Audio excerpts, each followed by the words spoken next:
Alors que les habitants tentent d'échapper au désastre annoncé, la ville de Séoul devient un immense embouteillage, les voitures étant incapables d'avancer. Pendant ce temps, Gina demande à sa mère s'ils sont en train d'évacuer. Sa mère lui répond en lui faisant remarquer qu'il vaudrait mieux choisir ou mourir, ajoutant qu'aucun ordre officiel d'évacuation n'a été donné.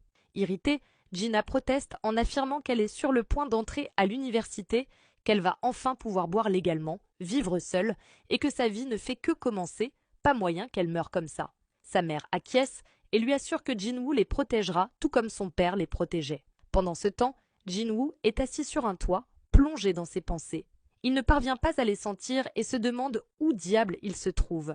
Il sait qu'il doit arrêter la porte, mais doute de pouvoir y parvenir sans pertes humaines. Il réfléchit au fait qu'il y a trop de choses dont il doit protéger. Regardant son téléphone, il s'interroge, avec qui devrait-il passer ses derniers instants? Ses yeux s'attardent sur la liste de ses amis. Ailleurs, dans un dojo, Song Chi-yul observe Cha-hae-in et remarque une hésitation obstinée dans son maniement de l'épée. Il lui fait part de son inquiétude, supposant qu'elle est peut-être paralysée par une peur enfouie. Alors qu'elle se tourne vers son téléphone qui vibre, Maître Song poursuit en expliquant qu'il est normal d'avoir peur, lui-même l'était aussi. Il ne sait pas si ce qu'il a vécu peut être comparé au monstre qu'elle a affronté, mais quand il a perdu un bras, voyant que Cha consulte son téléphone, il comprend qu'il parle tout seul et se reprend en riant. Cha, quant à elle, s'excuse et sort pour répondre à l'appel. Lorsqu'elle revient, elle rougit légèrement en lui annonçant qu'un rendez-vous urgent est apparu et qu'elle doit y aller. Maître Song la laisse partir, mais son regard s'illumine d'un sourire complice. Il sait exactement de quoi il s'agit.